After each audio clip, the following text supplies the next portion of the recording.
بسم اللہ الرحمن الرحیم اللہم صل علی محمد النبی الأمی وعلی آلہ وسلم تسلیما۔ معجزات نبوی صلی اللہ علیہ وسلم کا انسائکلوپیڈیا۔ انبیاء علیہم السلام کے معجزات کا موازنہ حضور پاک صلی اللہ علیہ وسلم کے معجزات اور خوبیوں سے کیا جا رہا ہے۔ اس باب کا سلسلہ چل رہا ہے۔ آج جو باب پڑھا جا رہا ہے اس کا مضمون ہے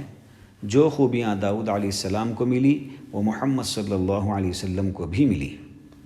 اللہ تعالیٰ نے ارشاد فرمایا وَاذْكُرْ عَبْدَنَا دَاوُودَ ذَا الْأَيْدِ إِنَّهُ أَوَّابٌ إِنَّا سَخَّرْنَا الْجِبَالَ مَعَهُ يُسَبِّحْنَ بِالْعَشِيِّ وَالْإِشْرَاقِ وَالطَّيْرَ مَحْشُورَةً كُلٌّ لَهُ أَوَّابٌ۔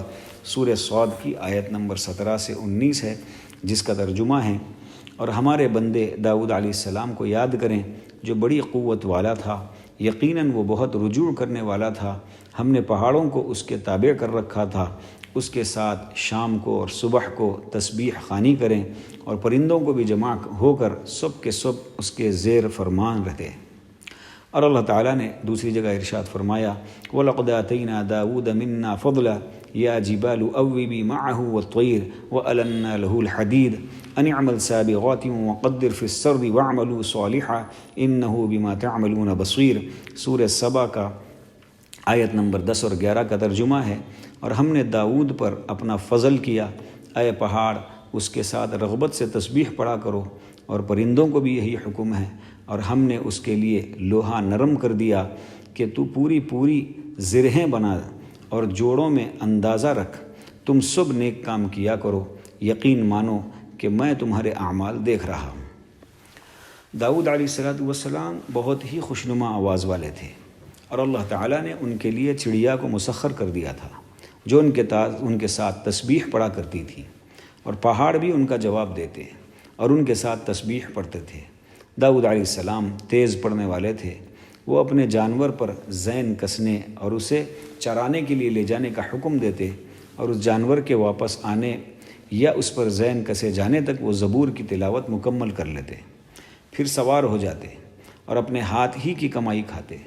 صلوات اللہ وسلامہ علیہ۔ ہمارے نبی صلی اللہ علیہ وسلم بھی خوشنما آواز والے تھے، قرآن کی تلاوت بہت ہی میٹھی آواز میں کرتے۔ جبیر بن مطعم کہتے ہیں کہ رسول اللہ صلی اللہ علیہ وسلم نے مغرب کی نماز میں والتین والزیتون کی تلاوت کی، میں نے آپ صلی اللہ علیہ وسلم کی آواز سے پیاری آواز کسی کی نہیں سنی، اور آپ ترتیل کے ساتھ تلاوت کرتے تھے جیسا کہ اللہ تعالیٰ نے آپ کو اس کا حکم دیا تھا۔ جہاں تک داؤد علیہ السلام کے ساتھ چڑیا کی تسبیح پڑھنے کی بات ہے تو بحر پہاڑ کا تسبیح پڑھنا اس سے زیادہ تعجب خیز ہے، اور پچھلے صفحات میں حدیث گزر چکی ہے کہ کنکری نے رسول اللہ صلی اللہ علیہ وسلم کی ہتھیلی میں تسبیح پڑھی۔ ابن حامد کہتے ہیں کہ یہ حدیث مشہور ہے، اور پتھر، درخت اور مٹی کے ڈھیلے رسول اللہ صلی اللہ علیہ وسلم کو سلام کرتے تھے،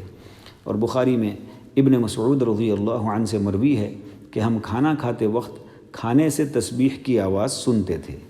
یعنی رسول اللہ صلی اللہ علیہ وسلم کے سامنے۔ نیز زہر آلود بکری کے بازو نے آپ صلی اللہ علیہ وسلم سے کلام کیا اور آپ کو اپنے اندر زہر ہونے کی خبر دی۔ علاوہ ازیں پالتو اور جنگلی حیوانات اور جمادات نے آپ کی نبوت کی گواہی دی، جیسا کہ اس کی تفصیل گزر چکی ہے۔ اس میں کوئی شک نہیں کہ چھوٹی، بحری اور بے شگاف کنکری کا تسبیح پڑھنا پہاڑوں سے آواز نکلنے سے زیادہ تعجب خیز ہے،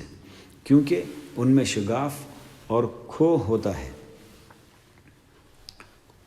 اور اس قسم کی چیزوں سے غالباً بلند آواز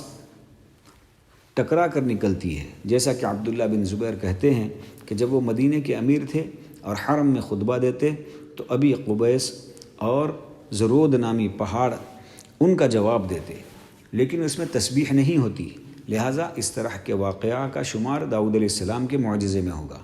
اور کنکری کا رسول اللہ صلی اللہ علیہ وسلم، ابو بکر، عمر اور عثمان رضی اللہ عنہ کی ہتھیلی میں تسبیح پڑھنا اس سے بھی زیادہ تعجب خیز ہے۔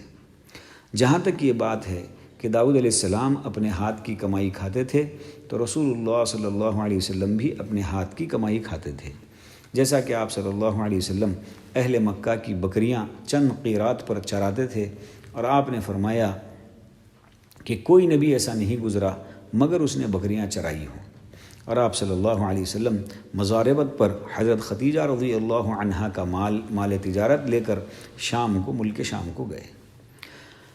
اللہ تعالیٰ کا ارشاد ہے وَقَالُوا مَا لِهَذَا الرَّسُولِ يَأْكُلُ الطَّعَامَ وَيَمْشِي فِي الْأَسْوَاقِ لَوْلَا أُنزِلَ إِلَيْهِ مَلَكٌ فَيَكُونَ مَعَهُ نَذِيرًا أَوْ يُلْقَى إِلَيْهِ كَنزٌ أَوْ تَكُونُ لَهُ جَنَّةٌ يَأْكُلُ مِنْهَا وَقَالَ الظَّالِمُونَ إِن تَتَّبِعُونَ إِلَّا رَجُلًا مَسْحُورًا انظُرْ كَيْفَ ضَرَبُوا لَكَ الْأَمْثَالَ فَضَلُّوا فَلَا يَسْتَطِيعُونَ سَبِيلًا۔ یہ سورہ فرقان کی آیت نمبر 7 سے 9 ہے، اور اس کے آگے بھی آیت نمبر 20 کا ذکر ہے وَمَا أَرْسَلْنَا قَبْلَكَ مِنَ الْمُرْسَلِينَ إِلَّا إِنَّهُمْ لَيَأْكُلُونَ الطَّعَامَ وَيَمْشُونَ فِي الْأَسْوَاقِ۔ ان کے ترجمے پڑھے جا رہے ہیں، اور انہوں نے کہا کہ یہ کیسا رسول ہے کہ کھانا کھاتا ہے اور بازاروں میں چلتا پھرتا ہے، اس کے پاس کوئی فرشتہ کیوں نہیں بھیجا جاتا کہ وہ بھی اس کے ساتھ ہو کر ڈرانے والا بن جاتا، یا اس کے پاس کوئی خزانہ ہی ڈال دیا جاتا، اس کا کوئی باغ ہی ہوتا جس میں سے یہ کھاتا۔ اور ان ظالموں نے کہا کہ تم ایسے آدمی کے پیچھے ہو لیے ہو جس پر جادو کر دیا گیا ہے۔ خیال تو کیجئے کہ یہ لوگ آپ کی نسبت کیسی کیسی باتیں بناتے ہیں، پس جس سے خود ہی بہک رہے ہیں اور کسی طرح راہ پر نہیں آ سکتے۔ یہاں تک کہ اللہ تعالیٰ نے فرمایا ہم نے آپ سے پہلے جتنے رسول بھیجے سب کے سب کھانا کھاتے تھے اور بازاروں میں بھی چلتے پھرتے تھے، یعنی بازاروں میں حلال روزی کمانے اور تجارت کرنے کی غرض سے جاتے تھے۔ پھر جب اللہ تعالیٰ نے مدینے میں جہاد فرض کیا تو آپ صلی اللہ علیہ وسلم مال غنیمت سے کھاتے تھے جو اللہ تعالیٰ نے آپ کے لیے مباح کیا تھا، اور مال فی سے کھاتے تھے جو اللہ تعالیٰ کفار کے اموال سے آپ صلی اللہ علیہ وسلم کو دیتا اور جو آپ کے سوا کسی کے لیے مباح نہیں کیا گیا، جیسا کہ مسند احمد میں ابن عمر سے مروی ہے کہ رسول اللہ صلی اللہ علیہ وسلم نے فرمایا میں قیامت سے پہلے تلوار دے کر بھیجا گیا ہوں، یہاں تک کہ اکیلے اللہ کی عبادت ہونے لگے جس کا کوئی شریک نہیں، اور میری روزی میرے نیزے کے سائے میں رکھی گئی ہے، اور جو شریعت کی مخالفت کرے اس کے حصے میں ذلت و رسوائی مقدر ہے، اور جو کسی قوم کی مشابہت اختیار کرے گا وہ بھی اسی میں سے ہے۔ آگے لکھا ہے کہ جہاں تک داؤد علیہ السلام کا یہ معجزہ ہے کہ لوہا آگ میں تپائے بغیر ان کے ہاتھ میں ایسے ہی نرم ہو جاتا تھا جیسے گیلا آٹا ہوتا ہے، چنانچہ وہ داؤدی زرہیں بناتے تھے، یعنی پوری لمبی زرہیں۔ حضرت داؤد علیہ السلام داؤدی زرہیں بناتے تھے، یعنی پوری لمبی زرہیں۔ زرہ یعنی جنگ کا جو لباس ہوتا ہے یا لوہے کا جو لباس ہوتا ہے، اور اللہ تعالیٰ نے خود انہیں بنانے کا حکم دیا تھا کہ زرہ کے جوڑوں میں اندازہ رکھے، یعنی میخ کو نہ ہی باریک کریں کہ زرہ ڈھیلی پڑ جائے اور نہ ہی سخت بنائیں کہ ٹوٹ جائے۔ اللہ تعالیٰ نے فرمایا ہے سورہ انبیاء کی آیت نمبر 80 ہے وَعَلَّمْنَاهُ صَنْعَةَ لَبُوسٍ لَكُمْ لِتُحْصِنَكُمْ مِنْ بَأْسِكُمْ فَهَلْ أَنْتُمْ شَاكِرُونَ، جس کا ترجمہ ہے اور ہم نے اسے تمہارے لیے لباس بنانے کی کاریگری سکھائی تاکہ لڑائی کے ضرر سے تمہارا بچاؤ ہو، کیا تم شکر گزار بنو گے؟ اور کسی شاعر نے معجزات نبوت کے متعلق کہا ہے کہ داؤد نے صاحب غار کی حفاظت کے لیے جال بنا اور یہ فخر مکڑی کو حاصل ہوا۔ یہاں معجزے سے مقصود لوہے کا نرم ہونا ہے، اور ہم یہ ذکر کر چکے ہیں کہ خندق کھودتے وقت ایک بھاری چٹان زمین سے ظاہر ہوا جسے صحابہ کرام نہ توڑ سکے، حتیٰ کہ اس کا کچھ نہ بگاڑ سکے۔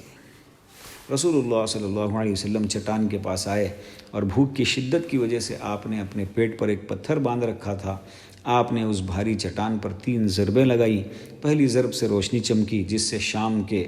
محلات روشن ہو گئے، اور دوسری تیسری ضرب سے فارس کے محلات روشن ہو گئے۔ پھر وہ بھاری چٹان ریزہ ریزہ ہو کر ریت کے مانند ہو گیا، اور اس میں کوئی شک نہیں کہ آگ سے بھی نہ پگھلنے والا چٹان کا ریزہ ریزہ ہو جانا لوہے کے نرم ہونے سے زیادہ حیرت انگیز ہے، کیونکہ جب لوہے کو گرم کیا جاتا ہے تو وہ پگھل جاتا ہے۔ جیسا کہ کسی شاعر نے کہا ہے میں نے محبوبہ کے دل کو نرم کرنے کے لیے اس قدر جان توڑ کوشش کی ہے کہ اگر اس کی جگہ پتھر یا مضبوط چٹان بھی ہوتا تو وہ نرم پڑ جاتا۔ غرض اگر چٹان سے زیادہ قوی کوئی چیز ہوتی تو شاعر بطور مبالغہ اسے ضرور بیان کرتا۔ اللہ تعالیٰ فرماتا ہے کہ ثم قست قلوبکم من بعد ذلک فہی کالحجارۃ او اشد قسوہ، سورہ بقرہ کی آیت نمبر 74 یعنی 74 ہے۔ پھر اس کے بعد تمہارے دل پتھر جیسے بلکہ اس سے بھی زیادہ سخت ہو گئے۔ اور جو اللہ تعالیٰ کا یہ قول ہے کہ قل کونوا حجارۃ او حدیدا او خلقا مما یکبر فی صدورکم، یہ سورۃ الاسراء کی آیت نمبر 50 اور 51 ہے، جس کا ترجمہ ہے جواب دیجئے کہ تم پتھر بن جاؤ یا لوہا یا کوئی اور ایسی خلقت جو تمہارے دلوں میں بہت ہی سخت معلوم ہو۔ تو تفسیر میں آیا ہے کہ یہ دوسرے معنی کے لیے استعمال ہوا ہے، اور اس کا ماحصل یہ ہے کہ لوہا پگھلایا جانے سے قبل پتھر سے زیادہ سخت ہوتا ہے، اور اگر لوہے کو پگھلایا جاتا ہے تو وہ پگھل سکتا ہے لیکن پتھر نہیں پگھلے گا، واللہ اعلم۔ اور ابو نعیم کہتے ہیں کہ اگر یہ کہا جائے کہ اللہ تعالیٰ نے داؤد علیہ السلام کے لیے لوہے کو نرم کر دیا، چنانچہ انہوں نے لوہے سے مکمل لمبی زرہیں بنائی، تو اس کے مقابلے میں یہ کہا جائے گا کہ محمد صلی اللہ علیہ وسلم کے لیے پتھر اور بحر چٹان نرم پڑ گئے۔ احد کے دن پتھر اور بحر چٹان نے غار کی شکل اختیار کر لیا اور آپ اس میں مشرکین سے بچنے کے لیے چھپ گئے۔ آپ پہاڑ کی طرف جھکے تاکہ اپنے آپ کو ان سے چھپا لیں، تو پہاڑ اس طرح نرم پڑ گیا کہ آپ نے اس میں اپنا سر داخل کر لیا، اور یہ زیادہ تعجب خیز ہے کیونکہ لوہا آگ سے پگھل جاتا ہے لیکن ہم نے پتھر کو آگ سے پگھلتے ہوئے نہیں دیکھا۔ اور اس معجزے کے ظہور کے بعد پتھر جوں کا توں ویسے ہی ہے جسے لوگ آج بھی دیکھتے ہیں۔ اسی طرح مکے کی ایک گھاٹی میں جبل اسم کے ایک پتھر پر آپ نے نماز پڑھی تو وہ پتھر نرم ہو گیا، اور اس میں آپ صلی اللہ علیہ وسلم کی دونوں ہتھیلیوں اور بازوؤں کا نشان پڑ گیا۔ یہ مشہور واقعہ ہے، حجاج کرام وہاں جاتے ہیں اور اس کی زیارت کرتے ہیں۔ نیز اسراء کی رات یعنی معراج کی رات پتھر گوندھے ہوئے آٹے کی طرح ہو گیا، چنانچہ آپ صلی اللہ علیہ وسلم نے اس میں اپنی سواری براق کو باندھا، اور اس جگہ کو لوگ آج تک دیکھتے ہیں۔ ابو نعیم نے احد کے دن کے واقعے اور مکے کی بعض گھاٹیوں کے واقعے کی طرف جو اشارہ کیا ہے تو یہ بات بہت ہی غریب ہے، اور شاید انہوں نے اس واقعے کی اسناد گزرے ہوئے لوگوں کی طرف کی ہے، لیکن یہ واقعہ سیرت میں معروف نہیں ہے۔ البتہ سواری یعنی براق کو باندھنے کا واقعہ صحیح ہے، جسے جبرائیل علیہ السلام نے باندھا تھا، جیسا کہ صحیح مسلم میں آیا ہے۔ اور اگر یہ کہا جائے کہ داؤد علیہ السلام کو حکمت اور فصاحت دی گئی تو محمد صلی اللہ علیہ وسلم کو وہ حکمت اور شریعت دی گئی جو گزرے ہوئے تمام انبیاء کی حکمت و شریعت سے اکمل و افضل ہے، صلوات اللہ وسلامہ علیہ وعلیہم اجمعین۔ کیونکہ اللہ تعالیٰ نے آپ صلی اللہ علیہ وسلم سے پہلے کے تمام محاسن کو آپ کے لیے جمع کر دیا، آپ کو فضیلت بخشی، آپ کے دین کو مکمل کیا، اور آپ کو وہ چیزیں بھی دی جو آپ سے قبل کسی کو بھی نہیں دی گئی۔ رسول اللہ صلی اللہ علیہ وسلم نے فرمایا، میں جوامع الکلم یعنی جس میں الفاظ کم اور معنی زیادہ ہوں، میں جوامع الکلم دیا گیا ہوں، اور میرے لیے حکمت مختصر کر دی گئی ہے۔ اس میں کوئی شک نہیں کہ عرب تمام امتوں میں سب سے زیادہ فصیح ہیں، اور نبی کریم صلی اللہ علیہ وسلم ان میں سب سے زیادہ فصیح اللسان اور تمام اخلاق حسنہ کے نمونے تھے۔ اللہ تعالی ہم تمام کو نبی پاک صلی اللہ علیہ وسلم کی عظمت کرنے کی توفیق نصیب فرمائے، نبی پاک صلی اللہ علیہ وسلم کی سچی پکی محبت، عقیدت، اطاعت اور اتباع نصیب فرمائے، آپ صلی اللہ علیہ وسلم کی سنتوں پر چلتے ہوئے زندگی گزارنے کی توفیق نصیب فرمائے، آپ صلی اللہ علیہ وسلم کے دست مبارک سے حوض کوثر سے جام کوثر نصیب فرمائے، آپ صلی اللہ علیہ وسلم کا دیدار نصیب فرمائے، آپ صلی اللہ علیہ وسلم کا پڑوس ہم تمام کو آخرت کی ہمیشہ کی زندگی میں نصیب فرمائے۔ وآخر دعوانا ان الحمد للہ رب العالمین۔